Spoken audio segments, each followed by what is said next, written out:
ঠান্ডা মাথায় এক বৃদ্ধা, এক নারী ও এক কিশোরী সহ ৬ জনকে খুন করে সাভারের ভবঘুরে সাইকো কিলার সম্রাট। রোববার দুপুরে সাভার পৌর কমিউনিটি সেন্টারের পরিত্যক্ত ভবনের ভেতর থেকে এক কিশোরী সহ ২ জনের পোড়া লাশ উদ্ধারের ঘটনায় তাকে গ্রেফতারের পর পুলিশের জিজ্ঞাসাবাদে বের হয়ে আসে চাঞ্চল্যকর সব তথ্য। পুলিশ জানায়, সম্রাট প্রথম খুন করে ২০২৫ সালের ৪ জুলাই। ওই দিন রাতে সাভার মডেল মসজিদের সামনে আসমা বেগম নামের এক বৃদ্ধাকে শ্বাসরোধ করে হত্যা করে সম্রাট।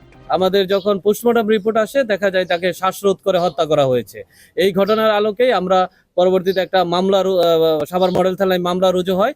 এই পুরো ৬টি ঘটনায় আমাদের সাভার মডেল থানায় ৬টি মামলা রুজু করা হয়েছে এবং আমরা মামলা প্রতিটি ঘটনার পরই আমরা মূলত তদন্ত করতে থাকি। কিন্তু সবচেয়ে দুঃখজনক যে আমাদের যে বৃদ্ধ মহিলা ছাড়া আসমা বেগম, যার বয়স ৬৫ বছর, উনি ছাড়া আর কারোই আমরা এখন পর্যন্ত পরিচয় শনাক্ত করতে পারিনি।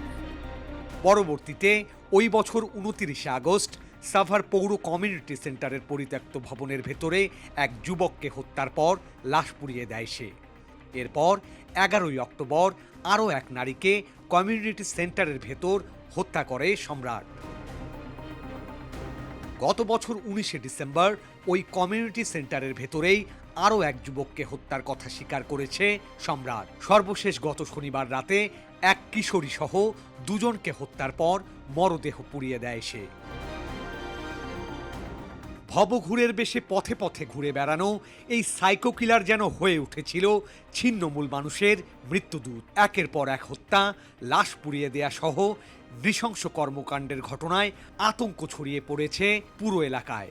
স্থানীয়রা দাবি জানাচ্ছেন নির্মম এই সব হত্যার ঘটনার সর্বোচ্চ শাস্তি।